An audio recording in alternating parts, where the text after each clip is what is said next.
Namoaka ny voka-pikarohana mahakasika indrindra ny famaritana ny tapisy ny kolikoly eto Madagasikara, ny biraon'ny Transparency International eto amintsika azo lazaina fa mbola ambany dia ambany ny naoty azon'ny Madagasikara ao anatin'ity tranga iray ity.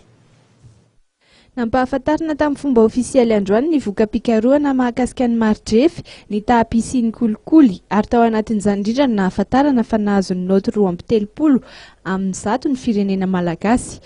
Raha firenena 7.70 ny nandray anjara tamin'ny fanadihadiana mahakasika ny kolikoly dia tafiditra ao anatin'ny laharana 7.70 i Madagasikara.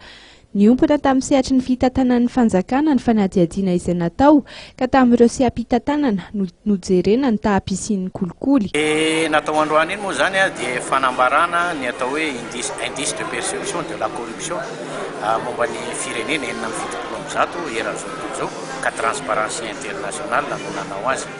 Io indice de perception de la corruption zany dia azo dika amin'ny teny malagasy hoe marjefy ny tapisy ny kolikoly eo amin'ny firenena anankiray.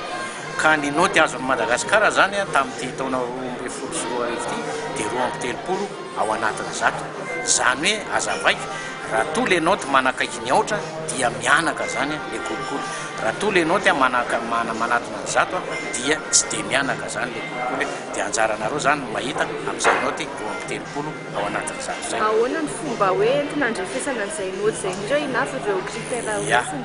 Le noty io zany le marjefy ny tapisy ny kolikoly dia mikasika ihany ny sehatra tantan'ny fanjakana na ireo androm-panjakana misy.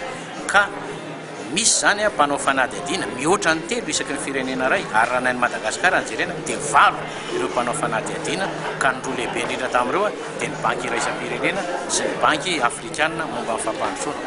Ka raha momba Madagasikara dia nisy 9 ireo mpanao fanadihadiana nanao fanadihadiana zany tany elanelan'ny volana jona sy jolay 2012 ka hatramin'ny volana jona jolay 2012 nanome naoty io. Marihana etona fa Transparency International no manao le fanadihadiana tsisy idiran'ny Transparency International Initiative Madagasikara mihitsy. Raha ny mahakasika ny fitarainana ny momba ny kolikoly dia efa nanomboka ny volana aogositra 14 no efa nijoro ary nanomboka ny asa ny birao Transparency International teto amintsika.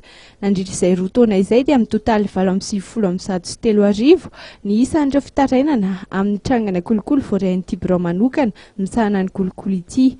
Amin'ny 7 volana desambra izao ny andro iraisam-pirenena natokana ho an'ny ady amin'ny kolikoly ka isy ny fanentanana maro samihafa ampitomboina ny naoty azon'ny Madagasikara mba hieny izany tana trangana kolikoly izany eto an-toerana.